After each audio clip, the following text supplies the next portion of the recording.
Meaning of Houses of Parliament. Houses of Parliament. Houses of Parliament. Houses of Parliament. Houses of Parliament. The Houses of Parliament is a term commonly used to refer to the Palace of Westminster, which is the main meeting place of the United Kingdom's two parliamentary houses, the House of Commons and the House of Lords.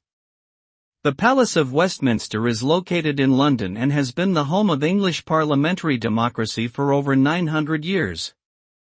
It is an iconic symbol of British politics and government, and an important site for tourists from all over the world who come to visit the historic building and learn about the country's political history.